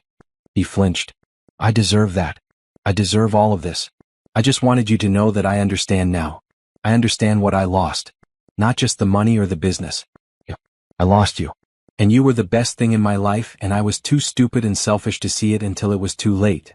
Is that all? That's all. I'll leave you alone now. For real this time. I'm sorry, Simone. I'm so sorry. He walked back to his car and drove away. I stood there for a long time, processing what had just happened. Then I got in my car and drove home. I didn't feel triumphant. I didn't feel vindicated. I just felt done. Done with Gregory. Done with the anger. Done with the whole situation. I called Patricia and reported the restraining order violation, but I also told her I didn't want to pursue charges. Are you sure? She asked. I'm sure. He's already lost everything. I don't need to take anything else from him. I just need him to stay away. Okay. I'll send a final warning to him. But Simone, if he contacts you again. I know. I'll call the police. But I don't think he will. He looked broken. That night I finally let myself cry. Not for Gregory. Not for my marriage. But for the years I'd lost, the trust that had been shattered, the innocence I'd never get back. And then, when the tears stopped, I washed my face, made myself tea, and opened my laptop. I had work to do. A business to build. A life to live. And nothing, absolutely nothing, was going to stop me. I didn't seek out information about Gregory after that night in the parking lot. But in a city this size, news travels. Especially when someone falls as far and as publicly as he did. Rachel's friend who knew Daniel kept me updated whether I wanted to hear it or not. Gregory's working at that department store in the mall, she mentioned one day while we reviewed fabric samples. The one that's always having sales. I don't need to know this, I said. I know. But I thought you'd want to know he's not going to be a problem anymore. He's barely making enough to pay child support. I focused on the fabric swatches in front of me. Forest green or deep burgundy for the hotel lobby chairs. 3 months later, more news. Nicole left him, Rachel said. Took the kids and moved to Colorado. Her sister lives there. Gregory doesn't even have visitation because he can't afford to travel. Rachel. I know. You don't want to hear it. But come on, doesn't it feel good to know that karma actually works sometimes? I selected the burgundy fabric. What feels good is landing the hotel contract and doing excellent work. Gregory's life is not my concern. But I'd be lying if I said I didn't feel a small sense of satisfaction. Not happiness at his suffering exactly. More like relief that justice had been served. 6 months after that, Candace called me. You'll never guess who I saw today. I probably don't want to know. Gregory. At the grocery store. He was buying the cheapest versions of everything, checking his phone calculator before putting things in his cart. He looked terrible, Simone. Gray hair, wrinkled clothes, like he'd aged 20 years. Candace. I'm just saying. The universe handled him for you. You didn't even have to do anything. She was right. I hadn't done anything except protect myself and take what was rightfully mine. The rest, Gregory had done to himself. His business partner's lawsuit had destroyed his professional reputation. His affair had destroyed his personal relationships. His financial crimes had destroyed his stability. I'd simply walked away and built something better. My second studio location opened on a bright Saturday morning in May. The space was beautiful, all windows and light, 3 times the size of my original studio. I designed it myself, every detail perfect. Local press came to the opening. That article in the design magazine had raised my profile, and now people were interested in my story. Not the divorce, thankfully. They didn't know about that. They were interested in the businesswoman who'd built a successful firm from the ground up. What's your secret? A reporter asked me. No secret. Just hard work, good taste, and refusing to settle for less than excellent. Any advice for aspiring designers? Trust yourself. Don't let anyone tell you what you should want or who you should be. Build the life and career that makes you happy, not the one that makes other people comfortable. The reporter scribbled notes. That sounds like it comes from personal experience. It does. I spent too many years making myself smaller to fit into someone else's vision. Never again. That evening, after all the guests had left and the press had gone home, I stood alone in my new studio and felt a wave of pure contentment wash over me. This was mine. All of it. My vision, my work, my success. No one could take it from me. No one could diminish it. No one could claim they'd helped me build it. It was entirely, completely, proudly mine. My phone rang. Unknown number. I almost didn't answer, but something made me pick up. Miss Brooks? This is attorney Jennifer Walsh. I'm handling the estate of Ruth Patterson. My breath caught. Yes. I'm calling because Mrs. Patterson left specific instructions in her will regarding you. She wanted me to contact you 6 months after her passing. It's been just over 6 months now. Okay. Mrs. Patterson left you a letter. She asked that I read it to you over the phone if you're willing to hear it. I sat down on one of the display couches. I'm willing. Papers rustled. Then Attorney Walsh began to read in a professional, measured tone. Dear Simone Brooks, if you're hearing this letter, I've been gone for 6 months. I hope that's been enough time for you to heal, to move forward, to build the life you deserve. I've thought about you often in these last weeks. Wondered if you'd hate me forever for enabling Gregory's deception for so long. Wondered if the truth I gave you was a gift or a burden. I want you to know that watching you handle your divorce with such strength and dignity has been one of the bright spots in these dark final months. You didn't crumble. You didn't beg him to stay. You stood up for yourself and demanded better. That takes courage that most people don't possess. I also want you to know that I'm sorry. Truly, deeply sorry for my role in your pain.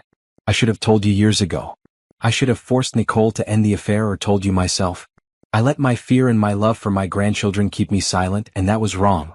I hope you can forgive me. Not for my sake, I'll be gone when you hear this. But for your own sake. Carrying anger and resentment only hurts the person carrying it. Let it go. Let all of it go. Focus on the beautiful life you're building. I've already given you my mother's jewelry and some money. But there's one more thing I want you to have.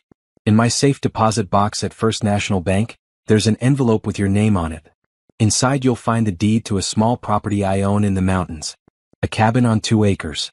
It's not much, but it's peaceful. I used to go there when I needed to think, to escape, to breathe. I want you to have it. Use it as a retreat. Sell it if you need the money. Do whatever you want with it. It's yours, free and clear. Think of it as my final apology and my parting gift to a woman I wish I'd known better and treated better. Live well, Simone Brooks. Live fully. And don't waste another moment of your precious life on people who don't deserve you. With respect and regret, Ruth Patterson. I sat in silence for a long moment after Attorney Walsh finished reading. Miss Brooks? Are you still there? Yes, I'm here. Mrs. Patterson's safe deposit box key is being held at First National. I can arrange for you to access it whenever you're ready. Thank you. Oh, I'll call them next week. After we hung up, I sat in my empty studio as evening light faded outside the windows. A cabin in the mountains. A final gift from a dying woman who'd felt guilty for her silence. I thought about Mrs. Patterson, frail and weak in her hospice bed, giving me her jewelry and her money, telling me to live a good life. She'd been dying while I was fighting for my divorce. Dying while Gregory was harassing me and Nicole was calling me. Dying while her whole family fell apart because of the secrets that had finally come to light. And with her last bit of strength, she tried to make amends. I did go to the bank the following week. The safe deposit box contained exactly what Attorney Walsh had described. A deed to a property in the mountains 2 hours north of the city. And a set of keys. That weekend I drove up to see it. The cabin was small but charming. 2 bedrooms, 1 bathroom, a cozy living room with a stone fireplace. The 2 acres were heavily wooded, peaceful, private. A small stream ran through the back of the property. I stood on the porch and breathed in clean mountain air. No noise except birds and wind in the trees. No stress except what I brought with me. No pressure except what I put on myself. It was perfect. I decided to keep it. Not as an investment but as a retreat. A place to go when the city got too loud, when work got too stressful, when I needed to remember who I was and what I'd survived. Over the next few months I spent weekends fixing it up. New paint, new furniture, small renovations. I turned it into another showcase of my design work, rustic but elegant, comfortable but sophisticated. I started going there once a month. Sometimes I brought work. Sometimes I brought books. Sometimes I just brought myself in the silence. It became my sanctuary. Meanwhile, back in the city, my business continued to grow. I hired more staff. Took on bigger projects. Got written up in more magazines. Became known as one of the top designers in the region. People would ask me how I'd built such a successful business so quickly. I'd smile and say hard work and determination. I didn't tell them about the divorce settlement that had funded my expansion. I didn't tell them about the betrayal that had fueled my ambition. That was my story and I didn't owe it to anyone. 1 year after Mrs. Patterson's death, I got a letter in the mail. From Nicole. I almost threw it away without reading it, but curiosity got the better of me. The letter was short. Dear Simone, I don't expect you to read this, but I needed to write it anyway. I'm in Colorado now with Brandon and Sophie. We're doing okay. Not great, but okay. I got a job as a hotel manager. The kids are in public school. We're building a life that's honest and real, even if it's harder than what we had before. I wanted you to know that I'm sorry. I know I've said it before, but I mean it more now than I did then. I understand better now what I took from you. Not just your husband or your money, but your trust. Your sense of security. Years of your life that you can never get back. I was young and stupid and selfish. I believed Gregory's lies because I wanted to believe them. I let myself think that what we had was love when it was really just deception and convenience. My mother's death changed me. Reading her letter to you, hearing about the gift she left you, made me realize how much damage I'd caused. Not just to you, but to everyone involved, including my own children. Brandon asks about his dad sometimes. I don't know what to tell him. The truth is too complicated for an 8-year-old. But I don't want to lie to him the way I've lied about so many things. I'm trying to be better. Trying to teach my kids about honesty and integrity and treating people with respect. Trying to be the kind of person my mother hoped I could be. I don't expect forgiveness. I don't expect a response. I just wanted you to know that I think about you sometimes. I hope you're happy. I hope you built a good life. You deserve that. Nicole. I read the letter twice, then put it in a drawer with all the other documents from this chapter of my life. Letters from Gregory. Court papers. Settlement agreements. All of it filed away, part of my history but not my present. I didn't respond to Nicole. What would I say? I didn't forgive her. I wasn't sure I ever would. But I also didn't hate her anymore. I'd moved past anger into something closer to indifference. She was a chapter I'd closed. Gregory was a chapter I'd closed. All of it was behind me now. Ahead was just possibility. Just potential. Just the life I was building, one choice at a time. And that felt like the sweetest victory of all. 2 years after my divorce, my life looked completely different. My design firm had 2 locations and 12 employees. We'd been featured in 5 national magazines. I'd spoken at 3 industry conferences. I had a waiting list of clients that stretched for months. I'd also started teaching part-time at the local design school. 1 class a semester, sharing what I'd learned with students who reminded me of myself at that age. Ambitious, talented, hungry for success. Don't let anyone make you feel like you need to choose between career and personal life, I told my students one evening. Build the life you want first. Everything else will follow. A young woman in the front row raised her hand. But what if what we want changes? What if we build something and then realize it's not right? Then you rebuild. That's the beauty of it. Nothing is permanent. You're allowed to change your mind, change directions, change your entire life if that's what you need. Just make sure you're making choices for yourself, not for someone else. After class, the same student approached me. Can I ask you something personal? You can ask. I might not answer. You don't wear a wedding ring. Are you divorced? I am. Do you regret it? I thought about that question. Did I regret divorcing Gregory? Did I regret the 12 years I'd spent with him? Did I regret any of it? I regret the time I wasted on someone who didn't value me, I said honestly. But I don't regret leaving. That was the best decision I ever made. How did you know it was time? Someone showed me the truth. And once I saw it, I couldn't unsee it. I had to choose between living a comfortable lie or facing an uncomfortable truth. I chose truth. It was hard. It hurt. But it set me free. The student nodded thoughtfully. Thank you. For being honest. Good luck with your final project.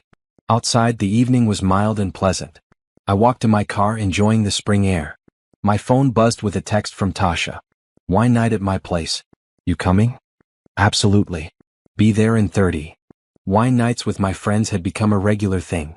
Once a week, we'd gather at someone's house, drink wine, eat good food, and talk about everything and nothing. That night, the conversation turned to relationships. So, Simone, Tasha said, refilling my glass. It's been 2 years. Have you thought about dating? I've been getting this question a lot lately. From friends, from family, even from clients who wanted to set me up with their sons or brothers or divorced friends. I've thought about it, I admit it, and I'm not opposed to the idea. But I'm also not actively looking. Something happens, great. If not, I'm perfectly happy on my own. You need to get out there, Rachel insisted. Put yourself on a dating app. Let us set you up. Something. What? So I can waste time on awkward dinners with men who aren't right for me? I'm good, thanks. But don't you want companionship? Candace asked. Someone to share your life with? I have people to share my life with. You all. My family. My students. My clients. I'm not lonely, Candace. I'm content. And I was genuinely content in a way I'd never been when I was married. I had work I loved, friends who supported me, family who cared about me, and complete freedom to live my life however I chose. Did I sometimes wish I had someone to share dinner with? Sure. Did I occasionally feel lonely in my big house? Sometimes. But those moments were rare and fleeting, nothing compared to the constant underlying dissatisfaction I'd felt with Gregory. That said, I wasn't completely closed off to the possibility of meeting someone. I went on a few dates, mostly setups through friends. Nice men, successful, interesting. But there was never that spark, that connection that made me want to pursue anything further. And that was okay. I wasn't desperate. I wasn't settling. I was just living my life and seeing what happened. In June, I traveled to Paris for an international design conference. It was my first trip to Europe, and I was determined to enjoy every moment. The conference was incredible. 3 days of workshops, networking events, and presentations from the best designers in the world. I learned new techniques, made valuable connections, and felt inspired in ways I hadn't in years. On the last evening, there was a gala dinner at a beautiful hotel overlooking the Seine. I wore a deep blue dress, elegant and understated, and felt genuinely beautiful for the first time in a long time. At dinner, I sat next to a designer from London named Andrew Andrew Morrison. We talked about our approaches to design, our philosophies, our challenges. You're very passionate about your work, he observed. It's more than work to me.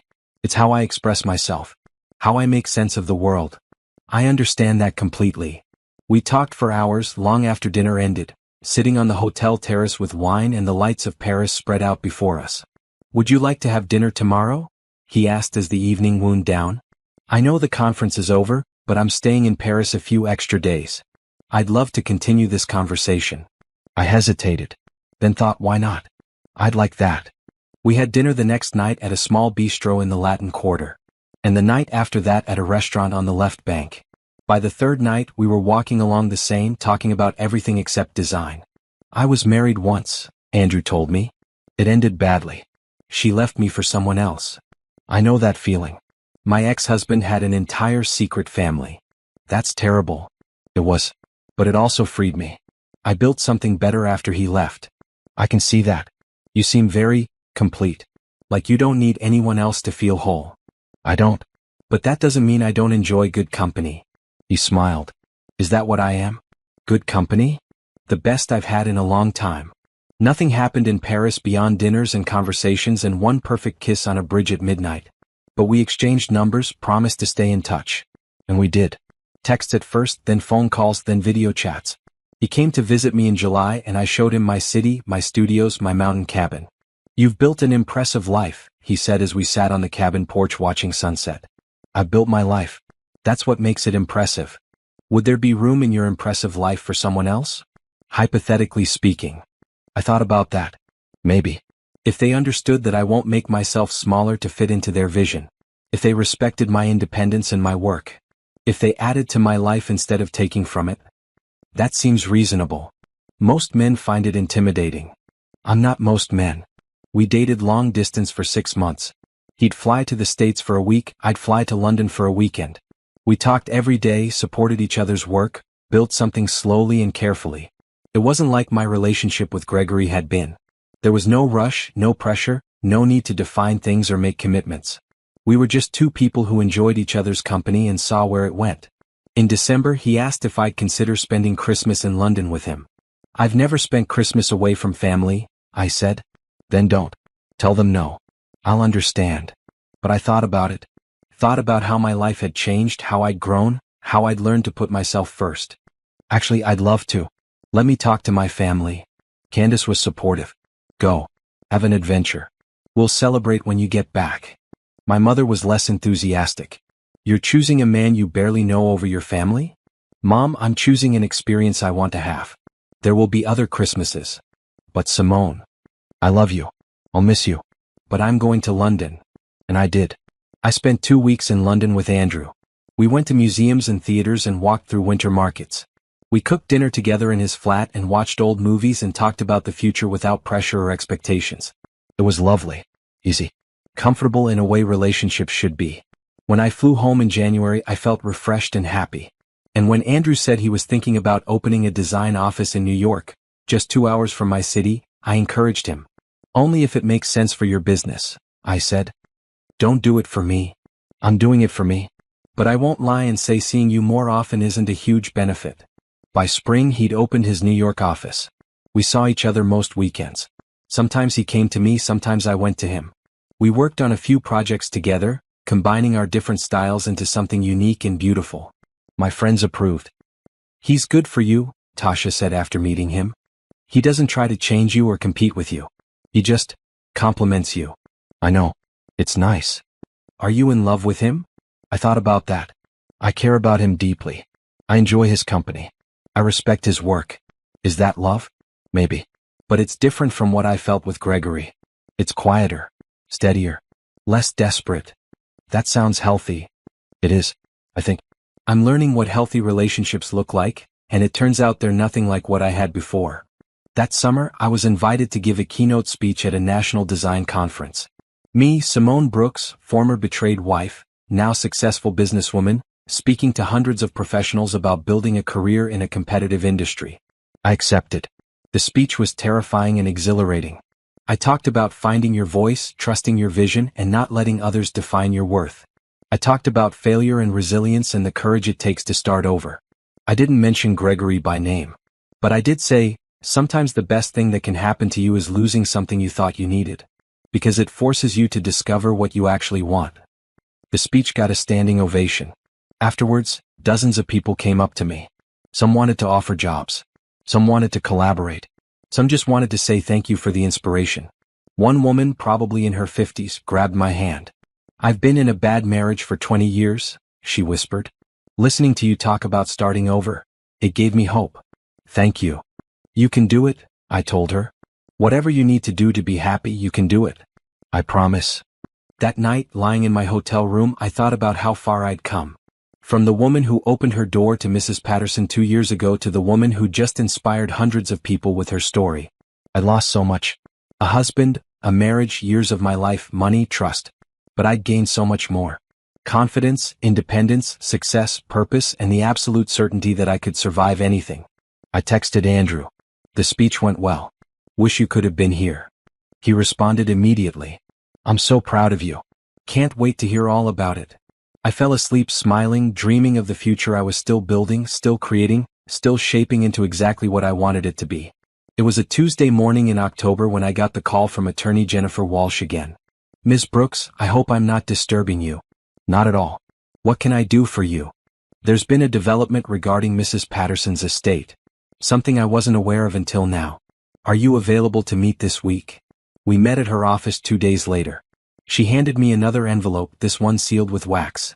Mrs. Patterson left specific instructions that this letter should only be given to you if certain conditions were met. Those conditions have now been satisfied.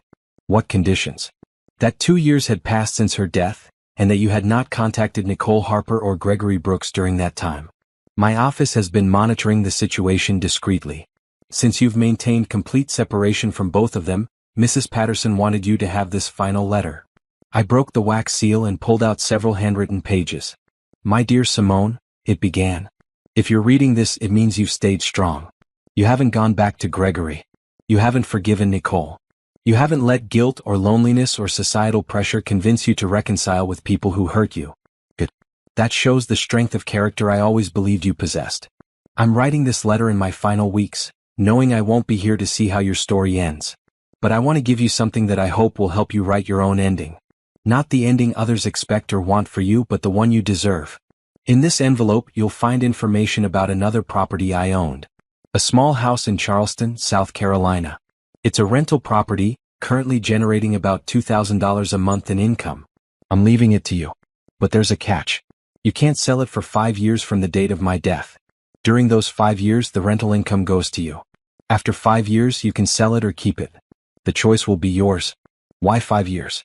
Because I want to ensure you have a stable income stream separate from your business, separate from any relationship, separate from everything except your own strength and wisdom. I want you to know that no matter what happens, you'll have this. Security, independence, options. I'm also leaving you all my books. I was a voracious reader, as you may have noticed from our brief time together. I have first editions, rare copies, beautiful collections. I want you to have them. Build a library in that mountain cabin. Surround yourself with stories of strong women who survived, who thrived, who refused to be diminished. Finally, I want to tell you something I didn't have the courage to say when I was alive. You remind me of who I could have been if I'd had more courage. I spent my life enabling others, making excuses, keeping peace. I never stood up for myself the way you stood up for you. When I married, I became a smaller version of myself. I let my husband make all the decisions. I let my daughter make terrible choices without consequence. I let fear guide me instead of strength. You didn't do that. When you learned the truth, you didn't shrink or hide or make excuses. You stood tall. You demanded better. You built something beautiful from the ashes of your marriage. That's the legacy I wish I'd left. Not money or property, but the example of a woman who knew her worth and refused to settle for less. Live boldly, Simone Brooks. Love carefully. Trust slowly. But above all, never again let anyone convince you that you're anything less than extraordinary. With admiration and respect, Ruth Marie Patterson. P.S. There's one more thing I need to tell you. Something about Nicole that you should know, not for her sake but for yours. Nicole is pregnant again. Not with Gregory's child. With someone else's. She's getting married to a man she met in Colorado. A good man from what I've heard. I tell you this not because I think you should care about Nicole's happiness, but because I want you to know that everyone is moving forward. Gregory is working his retail job and trying to rebuild his life. Nicole is starting over with someone new. Even my grandchildren are adjusting to their new reality. The only person I worry about is you. Not because you're not doing well, I'm sure you're thriving. But because sometimes the people who survive trauma hold on to it longer than they need to. They define themselves by what they overcame instead of what they built after. Don't do that. Don't let Gregory's betrayal be the central story of your life. Let it be a chapter. An important chapter that taught you valuable lessons. But just a chapter. Write new chapters. Better chapters. Chapters about success and joy and maybe even love again if you find someone worthy of you. Write the story you deserve, Simone. Not the story that happened to you, but the story you create for yourself. The end. I read the letter 3 times, tears streaming down my face. Not sad tears. Grateful tears. Mrs. Patterson, even in death, was still looking out for me. Still trying to make amends. Still believing in me. Attorney Walsh handed me more documents. The deed to the Charleston property. Information about the rental management company. A key to a storage unit that contained all of Mrs. Patterson's books. The property generates about $24,000 a year in rental income, she explained. After property management fees and taxes, you should net about $18,000. That's not a fortune, but it's solid supplemental income. It's incredibly generous, I said, my voice thick with emotion. Mrs. Patterson was very specific about her wishes. She wanted to ensure you were taken care of. That weekend, I drove to the storage unit. Inside were hundreds of books. Classics, modern fiction, poetry, biographies, design books, everything imaginable. All organized, cataloged, carefully preserved. I spent hours going through them, reading inscriptions, finding notes Mrs. Patterson had made in the margins. She'd been a thoughtful reader, underlining passages, writing questions, engaging with every text. Among the books I found a photo album. Pictures of Mrs. Patterson as a young woman, beautiful and full of life. Pictures of her wedding day. Pictures of Nicole as a baby, as a child, as a teenager. And tucked in the back, a picture of me. The one from the Design magazine article. Mrs. Patterson had cut it out and saved it. On the back she'd written, "The daughter I wish I'd had. The woman I wish I'd been." I sat on the floor of the storage unit and cried. For Mrs. Patterson, who died with so many regrets. For the woman I'd been who believed Gregory's lies. For all the versions of ourselves we lose along the way. And then I dried my tears, locked up the unit, and started planning. I spent the next month moving books to the mountain cabin. I built floor-to-ceiling bookshelves in the living room. I organized them by genre, by author, by color, in some places just because it looked beautiful. When I was done, the cabin had transformed into a library. A peaceful retreat filled with stories and wisdom and the spirit of a woman who tried in the end to make things right. I invited Andrew up for a weekend to see it. "This is incredible," he said, walking through the space. You've created something really special here. Mrs. Patterson created it. I just gave it a home. Tell me about her. Really tell me.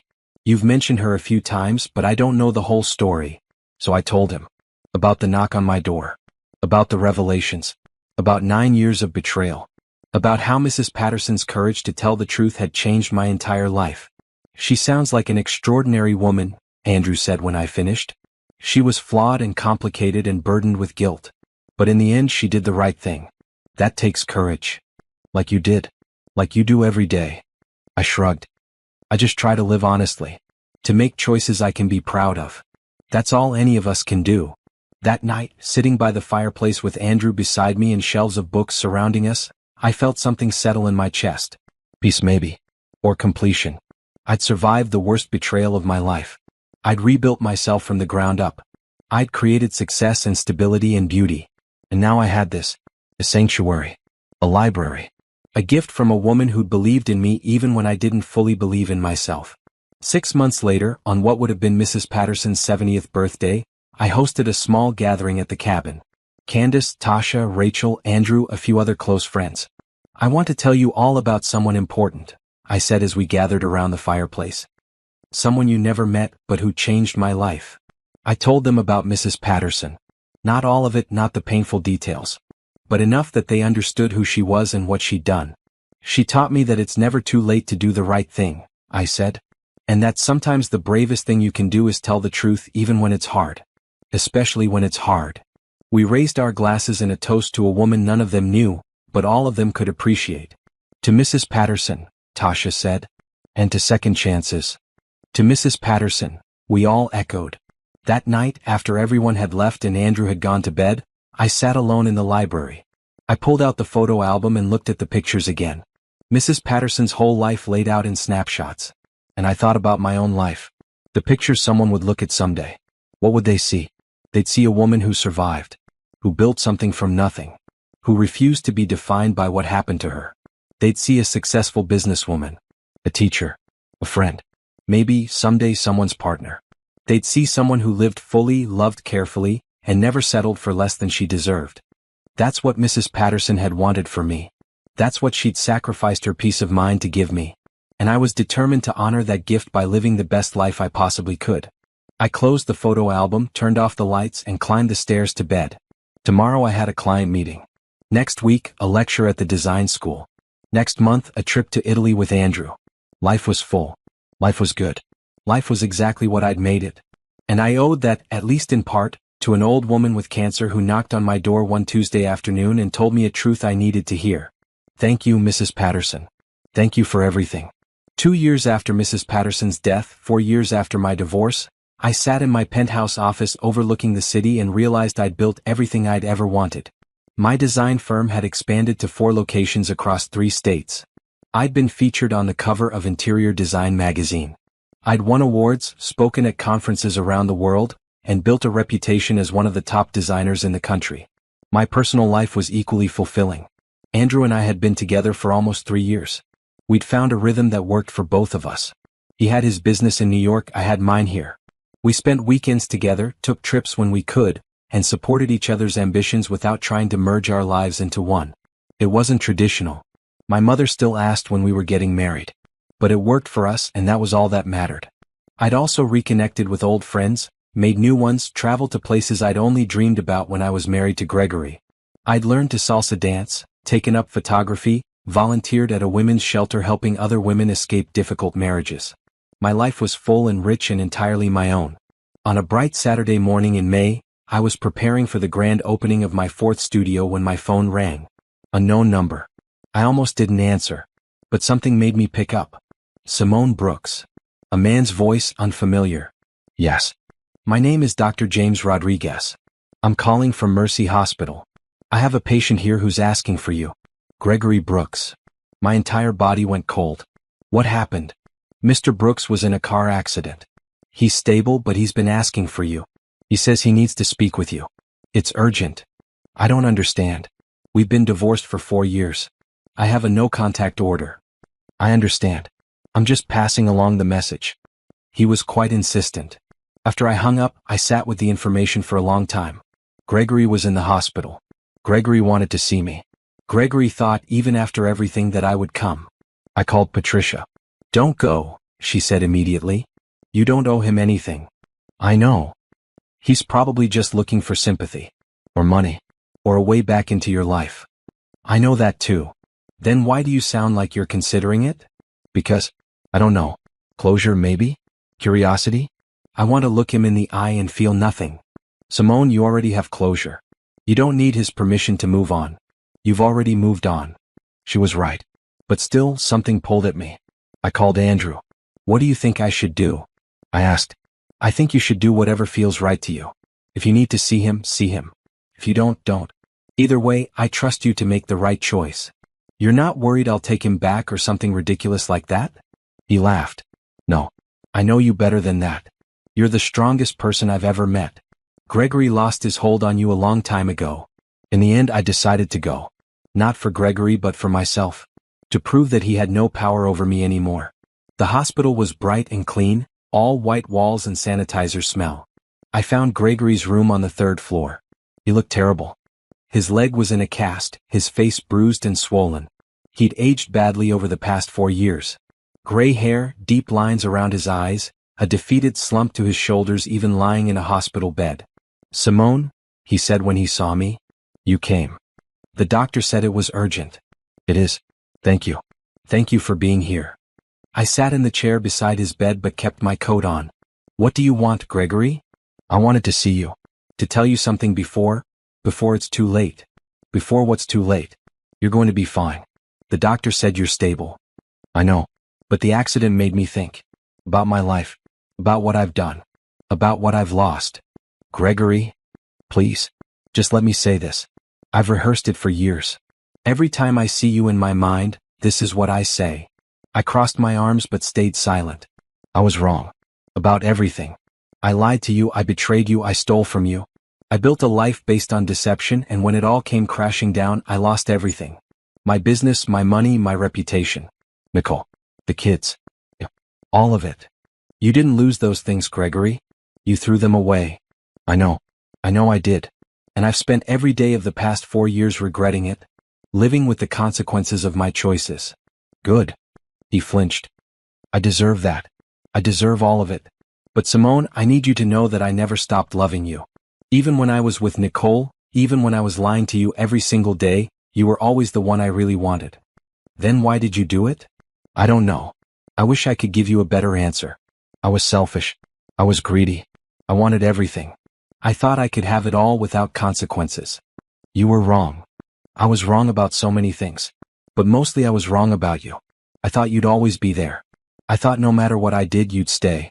You were so stable, so dependable, so forgiving. I took advantage of that." "Yes, you did. And when you finally stood up for yourself, when you walked away and took everything I tried to hide, I realized what I'd lost. Not the money or the business. Your respect. Your trust. Your love." I looked at him, this broken man in a hospital bed, and felt nothing. No anger, no sadness, no pity. Just a mild curiosity about why I'd ever thought he was worth my time. "Is that all?" I asked. "I was hoping. I thought maybe. Simone, is there any chance you could forgive me? Not to get back together. I know that's impossible. But just so I could have some peace." I stood up. "Your peace isn't my responsibility, Gregory. I forgave you a long time ago. Not for you but for me. Because carrying around anger and resentment was exhausting. But forgiveness doesn't mean reconciliation. It doesn't mean friendship. It just means I've let it go." "Have you? Really? Look at me, Gregory. Really look at me. Do I look like someone who's still hung up on you?" He looked. I let him see the expensive suit I was wearing, the confident posture, the wedding ring on my left hand that I'd put on that morning just for this moment. His eyes caught on the ring. "You're married?" "Engaged. We're getting married next month in Italy." It was a lie. Andrew and I weren't engaged. But Gregory didn't need to know that. "Is he good to you?" "He's wonderful. He respects me. He supports my career. He's honest with me. Everything you weren't. I'm happy for you. I mean that. You deserve someone who treats you well." "I know I do. That's why I didn't settle for less this time." I walked toward the door, then stopped and turned back. "Gregory, I hope you find peace. I hope you rebuild your life into something you can be proud of. But I won't be part of that process. This is the last time we'll see each other. I need you to accept that. I understand. And Simone, thank you for coming here, for giving me a chance to say what I needed to say, and for building the life you deserve. I'm sorry I wasn't part of it. I left without responding. In the hospital parking lot, I called Andrew. How did it go? He asked. It was fine. Actually, it was perfect.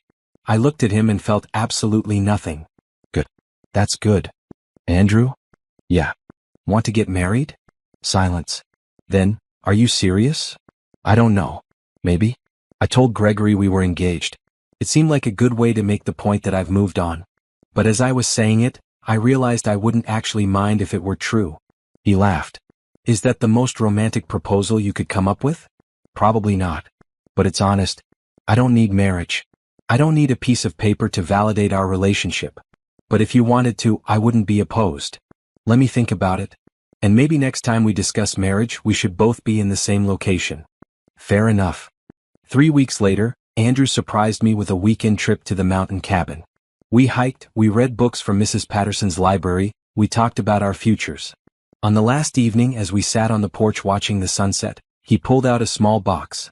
I thought about your proposal, he said. The incredibly unromantic one you gave me from a hospital parking lot. Oh God, you're never letting me live that down, are you? Never. But here's my response. He opened the box. Inside was a simple silver ring with a small sapphire. I don't need marriage either, he said. I'm happy with exactly what we have. But if you want it, if it would make you happy, then yes. Let's get married. In Italy, like you told Gregory. Or here in the mountains. Or in a courthouse in sweatpants. I don't care where or how. I just care that we do it on our terms for our reasons. I took the ring, slid it onto my finger. It fit perfectly. Our terms? I repeated. I like that. Is that a yes? That's a yes. We got married 6 months later. Small ceremony, close friends and family only, in a vineyard in Tuscany. I wore a bright red dress instead of white. Andrew wore a green suit. We wrote our own vows, made our own rules, celebrated our own way. My mother cried and said she'd never seen me happier. Candace gave a toast about how proud she was of the woman I'd become. Tasha and Rachel coordinated the entire event and made sure every detail was perfect. It was nothing like my wedding to Gregory. That had been traditional, formal, exactly what was expected. This was joyful, unconventional, entirely us. After the wedding, Andrew and I spent 2 weeks traveling through Italy. We toured design studios in Milan, explored ancient architecture in Rome, relaxed in the Tuscan countryside. On our last night, sitting on a terrace overlooking Florence, Andrew asked, "Are you happy?" Deliriously, I said. You? More than I ever thought possible. Good. Let's keep it that way. We flew home to our separate cities, our separate businesses, our separate but connected lives. And it worked. Beautifully, imperfectly, wonderfully. A year after our wedding, I was invited to give a TED Talk about design and resilience. I almost said no. Public speaking on that scale terrified me. But then I thought about Mrs. Patterson, about her final letters, about living boldly. I said yes. The talk was scheduled for a conference in Vancouver. 10 days before, as I was rehearsing in my office, my assistant knocked on the door. Simone? There's someone here to see you. She says it's important. Who is it? Nicole Harper. I went completely still. Tell her I'm not available. She said she'd wait. She seems desperate. I thought about it. 4 years of no contact. 4 years of peace. Did I really want to break that now? But curiosity got the better of me. Fine. Give me 5 minutes, then send her in. Nicole looked different. Older, tired, but also somehow lighter. She carried a small folder. Thank you for seeing me, she said. I know I have no right to ask. You don't. So make it quick. I'm not here to apologize again or explain or ask for anything. I'm here to give you this. She handed me the folder. Inside were documents. Legal documents. What is this? Gregory tried to sue me last year. He claimed I owed him money for the house in Riverside, for the kids' expenses, for everything. He lost. The judge ruled that he gave me those things as gifts, that I owed him nothing.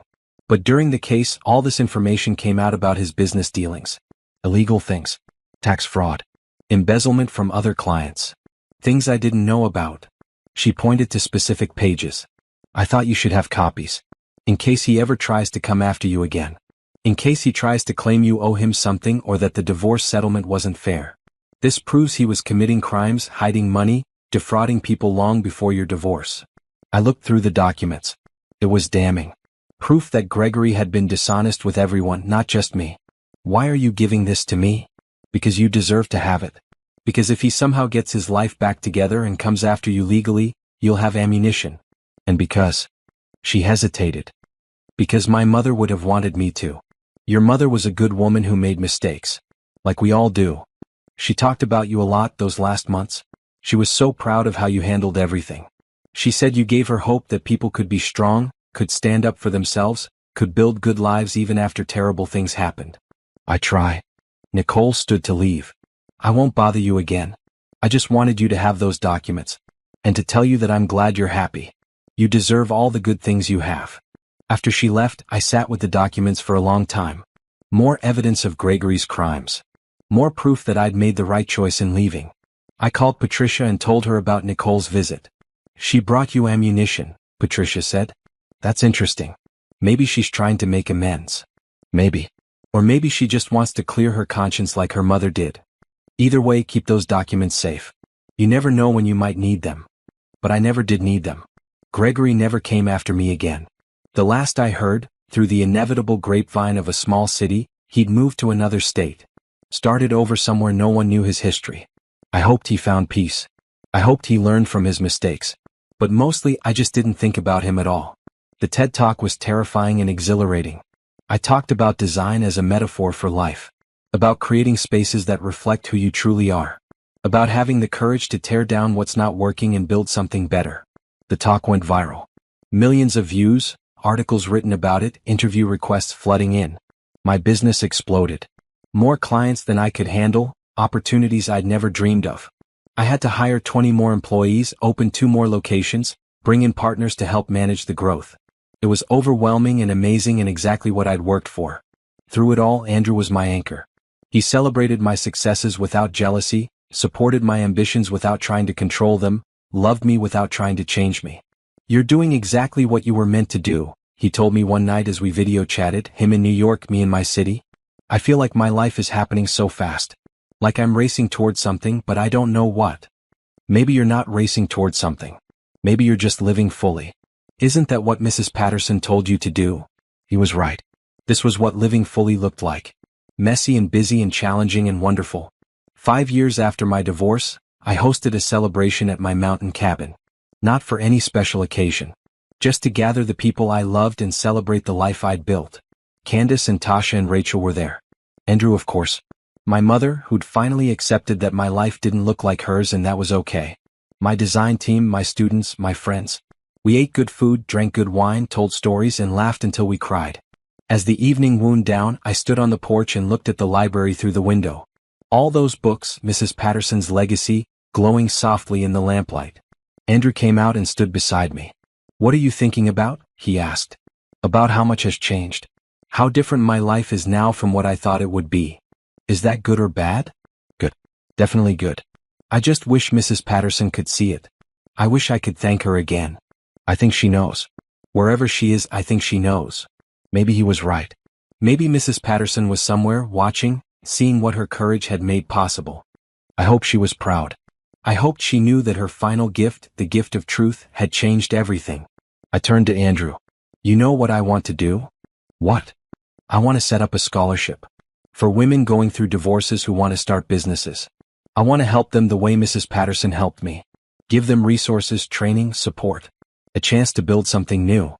That's a beautiful idea. I'll call it the Ruth Patterson Second Chances Scholarship. She would love that. Over the next year, I established the scholarship fund. Raised money, created a program, helped 20 women in the first year. Each one with a story of betrayal, each one with the courage to start over, each one building a new life from the ashes of the old. At the first graduation ceremony, where the women presented their business plans, I gave a speech. Mrs. Ruth Patterson once told me to live a good life. A full life. To not let betrayal make me bitter or afraid. She told me I deserved better than what happened to me. And she was right. Each of you deserves better too.